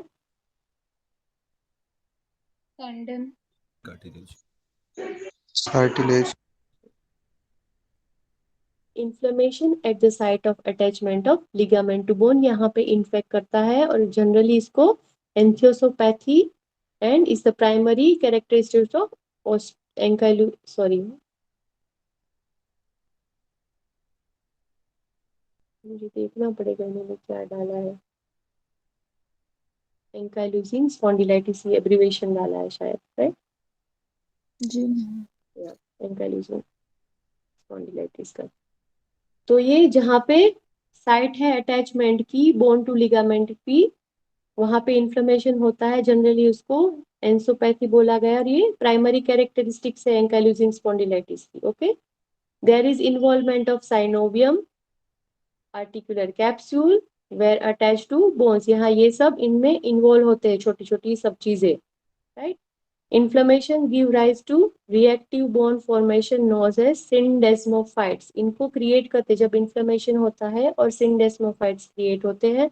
और ये क्या करते हैं syndesmophytes, starts depositing between two vertebral bone, ये एक टाइप के बोन्स ही है, right.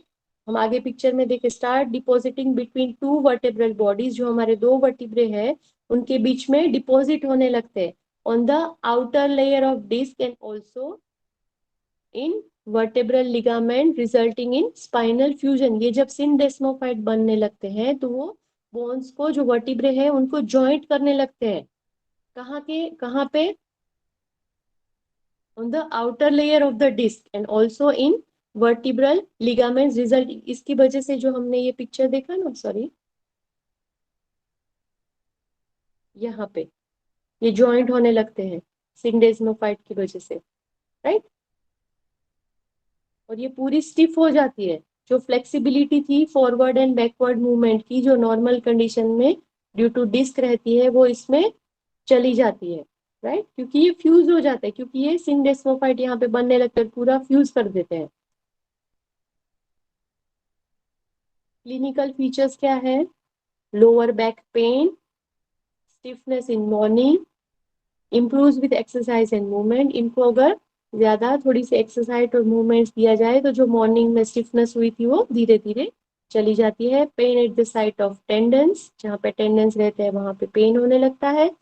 Loss of lumbar lordosis, एक जनरली एक कर्व दिया जाता है, राइट। हमारी स्पाइन में दो कॉनकेव और दो कॉन्वेक्स कर्व है, जो लंबर लॉर्डोसिस बोलते हैं, वो थोड़ा सा ऐसे अंदर कॉनकेव शेप रहता है, वो चला जाता है, ओके।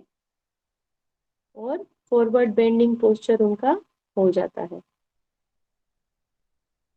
मैनेजमेंट के लिए हम क्या करेंगे, उनको सिंपल एनाल्जेसिक, या तो एनाल्जेसिक मतलब पेन किलर, या तो एंटी इंफ्लेमेटरी ड्रग भी देते हैं, दिस इज एलोपैथिक मेडिसिन। और अगर यौगिक मैनेजमेंट में देखें तो प्राणायाम, या तो चेस्ट एक्सपांशन के जो है वो सब, और लंग कैपेसिटी जिससे बढ़ती है वैसी उस टाइप की चीजें दी जाती है। जनरल हमने जो आगे देखा आसन प्राणायाम उस टाइप की ही चीजें, right. Asana within the pain free limit, जब मतलब उनसे सहन होता है उतने ही टाइप के आसन, या तो उस टाइप के आसन ही हम उनको बोलेंगे। सूर्य नमस्कार, चेस्ट ओपनिंग आसना जैसे कि भुजंगासन, धनुरासन, ताड़ासन, अर्धकटी चक्रासन, ट्विस्टिंग में उदराकर्षण या तो अर्ध मत्स्येंद्रासन, बैकवर्ड बेंडिंग में सेतुआसन, अर्धचंद्रासन, राज कपोतानासन, फॉरवर्ड बेंडिंग में पश्चिमोत्तानासन, उग्रासन। और मेडिटेशन और रिलैक्सेशन टेक्निक्स को हम उनको दे ही सकते हैं, राइट। ठीक, हम ये गाउट, पर ऐसे केसेस में फॉरवर्ड बेंडिंग अवॉइड करते हैं ना, हाँ बिल्कुल। ज्यादा, क्योंकि ऑलरेडी आपका पोस्चर ही फॉरवर्ड बेंडिंग हो चुका है। बिल्कुल हाँ। और जनरली ना स्पाइन रिलेटेड प्रॉब्लम में, कोई भी स्पाइन रिलेटेड प्रॉब्लम हो, ऐसे माना जाता है कि you should avoid forward bending postures, right. Backward bending से ही उनको थोड़ी राहत रहती है। जैसे सरल भुजंग आसन, ऐसे छोटे छोटे जो आसन है सिंपल है, क्योंकि ज्यादातर ये बड़े एज के लोगों में ही दिखती है, राइट। तो हम ज्यादा एडवांस लेवल के आसन तो उनको एज के हिसाब से बोल भी नहीं सकते करने को। यस सूर्य मैम। नमस्कार भी देंगे तो वो स्लो रेंज में या तो धीरे धीरे देंगे, राइट। Next is gout. तो गाउट क्या है, गाउट एक थोड़ा सा अलग टाइप का है, मतलब उसमें जब आपके छोटे जॉइंट में यूरिक एसिड जमा होने लगता है, यूरिक एसिड के क्रिस्टल्स डेवलप होने लगते हैं, तब उसको स्पेसिफाई किया जाता है कि दिस इज गाउट। ठीक है, जो swollen and inflamed joint, masses of uric acid, picture से क्लियर है यहाँ पे क्या हो रहा है जॉइंट पे। मैम ये स्पेसिफिकली लेग मतलब ये टोज के हाँ, जॉइंट में ही होता है यस, क्या? हाँ जनरली होता है, बट बहुत सारे दूसरे जॉइंट में भी पाया गया है कि उसमें भी यूरिक एसिड क्रिस्टल्स जमा होने लगते हैं। बहुत सारे लोगों को ना, जब मतलब ऐसे सुना है मैंने कि यूरिक एसिड कम करो, यूरिक एसिड टेस्ट भी करवाते हैं जनरली उनको, जब जॉइंट्स पेन होने लगता है कि अरे एक बार आप यूरिक एसिड टेस्ट करवा लो, आपके बॉडी में यूरिक एसिड बढ़ रहा है, तो वो कहाँ तो जमा होगा ना जब बढ़ रहा है, राइट। अगर यस मैम। बॉडी में से पास आउट नहीं हो रहा तो it start depositing at any place, तो जनरली जॉइंट्स पे डिपॉजिट होता है।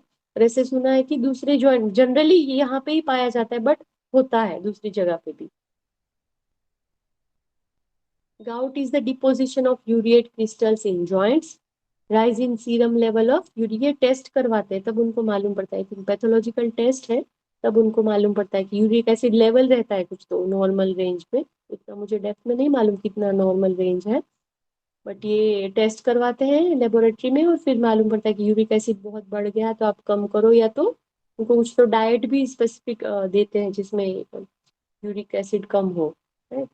एक्यूट और क्रॉनिक दोनों रहता है, ये धीरे धीरे डेवलप रहता होता है या तो अचानक से भी होता है। इसको स्यूडो गाउट या तो फॉल्स गाउट भी बोलते हैं। Deposition of calcium phosphate crystals, that is calcification of the cartilage. ये हमें इतने डिफिकल्ट वर्ड्स याद रखने की जरूरत नहीं है, ठीक है? तो ये कैल्शियम फोस्फेट क्रिस्टल्स है वो जमा होने लगते हैं, ठीक है? और ये दो टाइप के होता है, मतलब एक्यूट भी होता है और क्रॉनिक भी होता है, वो हम याद रखेंगे। और ये चीजें खास याद रखने की, गाउट में कौन सी चीज जॉइंट्स पे जमा होने लगती है, राइट? यूरिक एसिड या तो यूरिएट क्रिस्टल्स या तो कैल्शियम फोस्फेट क्रिस्टल्स। मैम जो इसमें कैल्शियम जमा होता है तो फिर कैल्शियम मेडिसिन थोड़ी ना देनी चाहिए। हाँ तो गाउट नहीं देंगे ना, वैसे भी ना, हमें हमारे पेशेंट का according to us we have to give the yogic treatment, right? तो हम उनको ऐसी चीजें कभी प्रिस्क्राइब नहीं कर सकते। जो उनके डॉक्टर हैं उनका रिपोर्ट देखेंगे, उनको क्या क्या प्रॉब्लम है, उस पे क्या डिटेक्ट हुआ है, वैसी टाइप की allopathic medicine we can't prescribe, okay? जी मैम, हाँ वही के हाँ, वजह से होता है।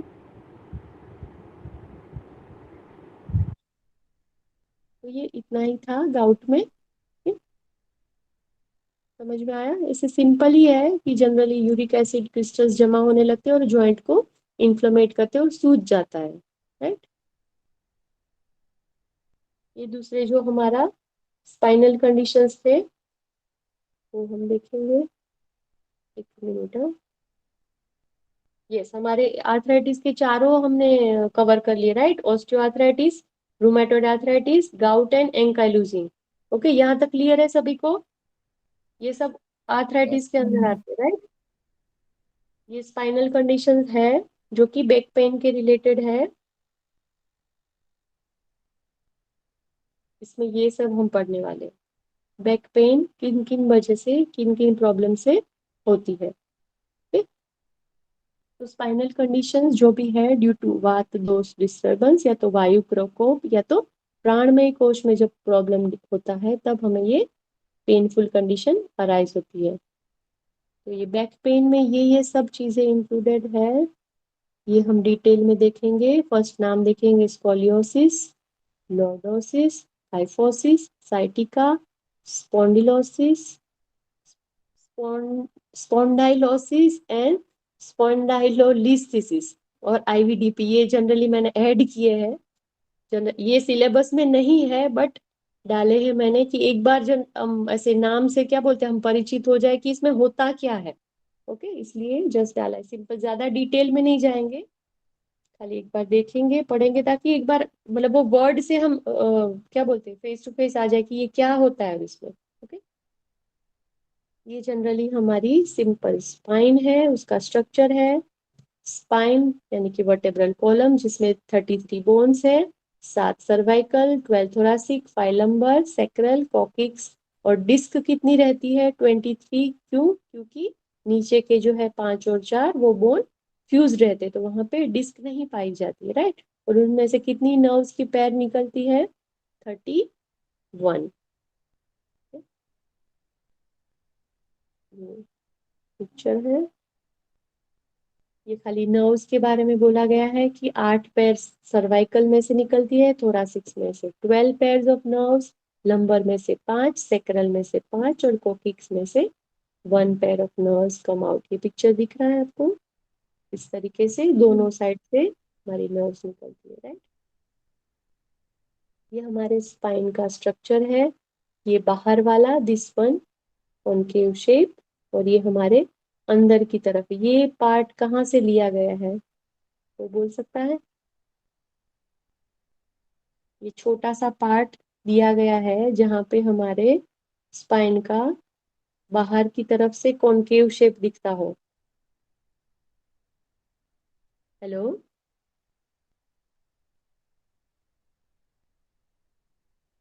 मैम आपने क्वेश्चन क्या पूछा?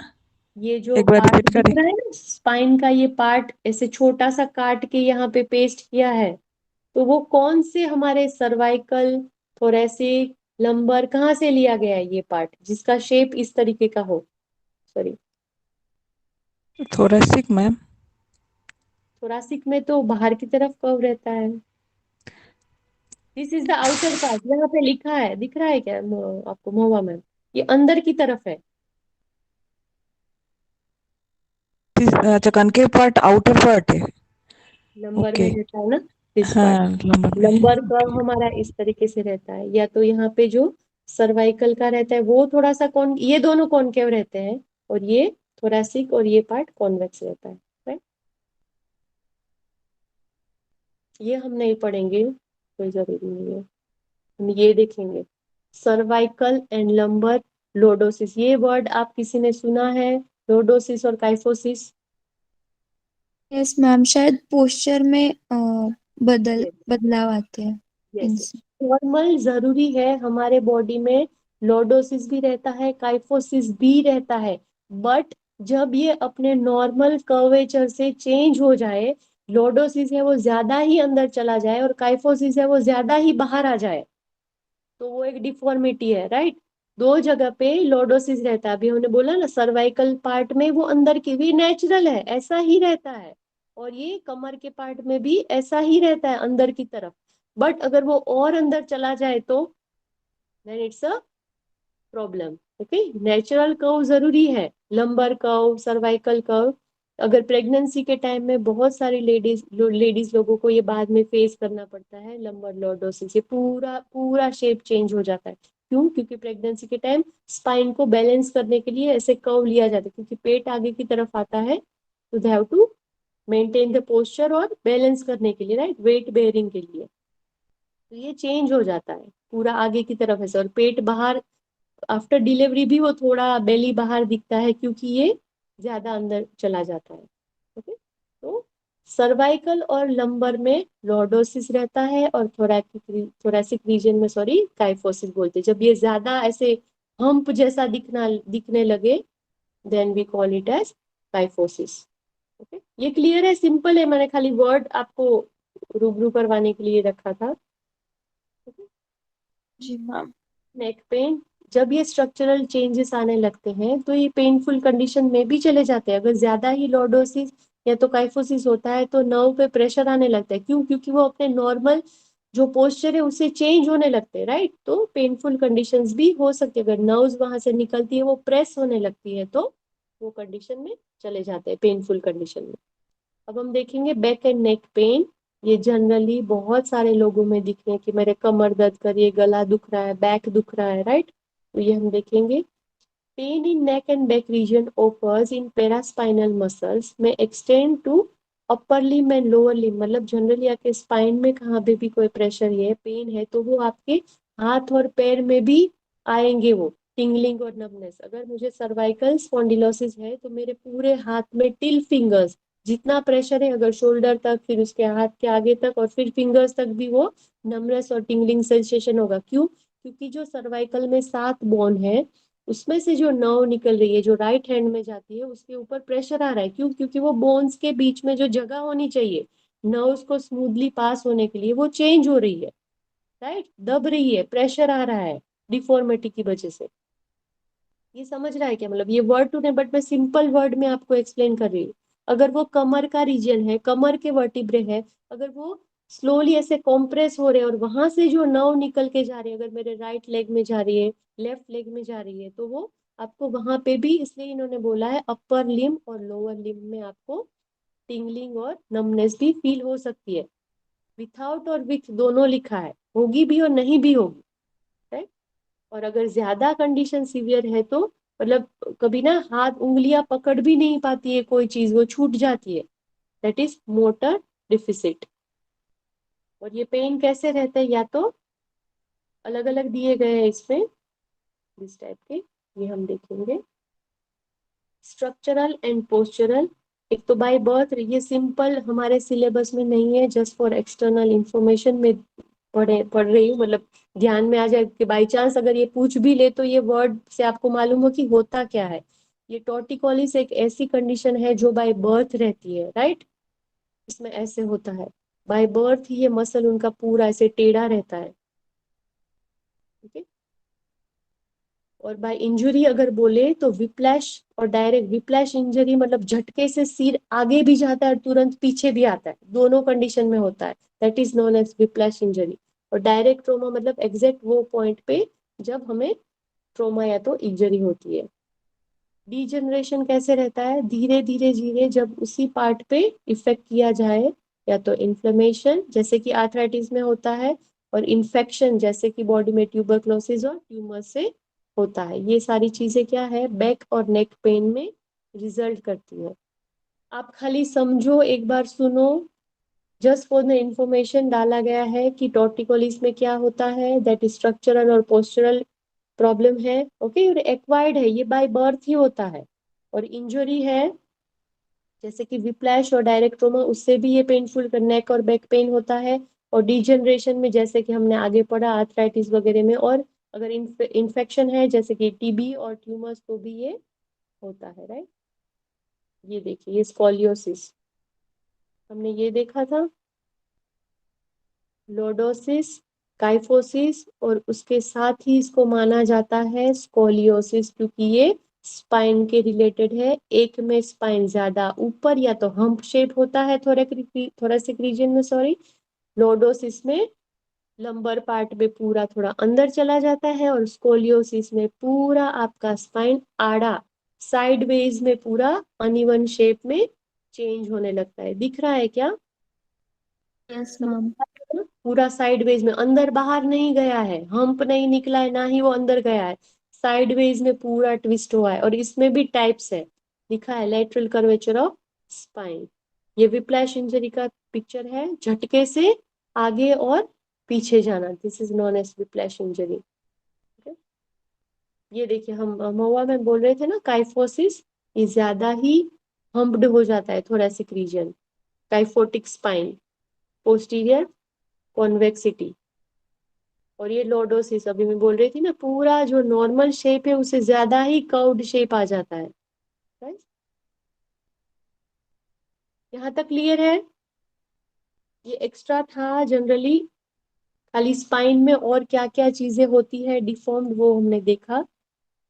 हमारे सिलेबस में अभी जो ये है स्पॉन्डिलोसिस, वो हम देखने जा रहे हैं। अभी थोड़ा सा स्टॉप करें, ब्रेक चाहिए क्या? बस हो गया?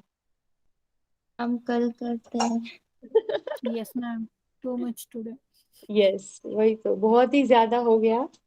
ओके, 1 घंटा ही मैक्सिमम टाइम होना चाहिए, तो ही हम डाइजेस्ट कर पाते हैं। ये बहुत सारी, जस्ट खाली मैं बोल देती हूँ आज हमने क्या क्या देखा। एक तो हमारा एक रेस्पिरेटरी डिसऑर्डर बाकी था, एस्थमा, वो हमने कवर अप कर लिया। फिर हमने मस्कुलोस्केलेटन डिसऑर्डर चालू किए, उसमें हमने फर्स्ट वन देखा। एनीवन? फर्स्ट हमने क्या देखा? आर्थराइटिस। आर्थराइटिस के कितने टाइप हमने देखे? 4। ओके, नाम बताइए please, anyone? Osteo, yes, rheumatoid, और क्या था ma'am? Ankylosing, ankylosing spondylitis. Gout. Yes, gout. Ankylosing का एक स्पेसिफिक नाम दिया गया है, उसको क्या बोला जाता है? मैंने बोला बाम्बू था स्पाइन। Bamboo spine. क्यों ये बाम्बू स्पाइन बोलते हैं? क्योंकि इसमें क्या होता है, वर्टिब्रे क्या हो जाते हैं, एक दूसरे से फ्यूज्ड हो जाता है। फ्यूज हो जाता है। ओके, और गाउट में कौन सी चीजें जमा होने लगती है हमारे जॉइंट्स में? यूरिक एसिड क्रिस्टल और कैल्शियम फॉस्फेट क्रिस्टल। यस।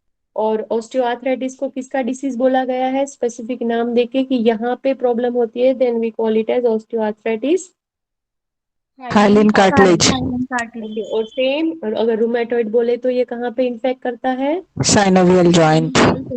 और ये ऑटो इम्यून डिसीज है, राइट। फिर हमने बैक पेन में बहुत सारी छोटी छोटी चीजें देखी, दैट वाज टॉर्टिकोलिस, दैट जो बाय बर्थ ही रहती है।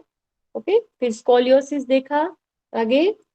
फिर हमने विप्लैश इंजरी भी देखी, काइफोसिस और लॉर्डोसिस भी देखा। यहाँ तक क्लियर है सभी को? Yes ma'am. स्पॉन्डिलोसिस चालू करेंगे, उसमें भी है कि स्पॉन्डिलोसिस ये भी स्पाइन के रिलेटेड है और इसमें भी 4 टाइप है, वो हम कल देखेंगे, राइट। कल हमारा खत्म हो जाएगा, फिर हम पेपर सॉल्व करेंगे। ओके, तो मैं एक बार ओम का उच्चारण एंड शांति मंत्र। इन्हेल,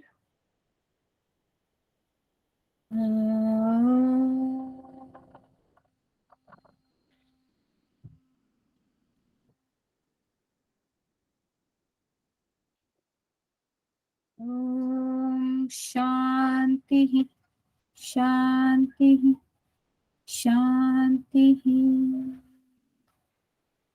दोनों हाथों का घर्षण, धीरे से आंखों पे दोनों हाथ, हल्का massage and slowly open your eyes. Thank you. Thank you everyone. Notes में शेयर कर दूंगी जो आगे वाले 2 डिसीज है और इसका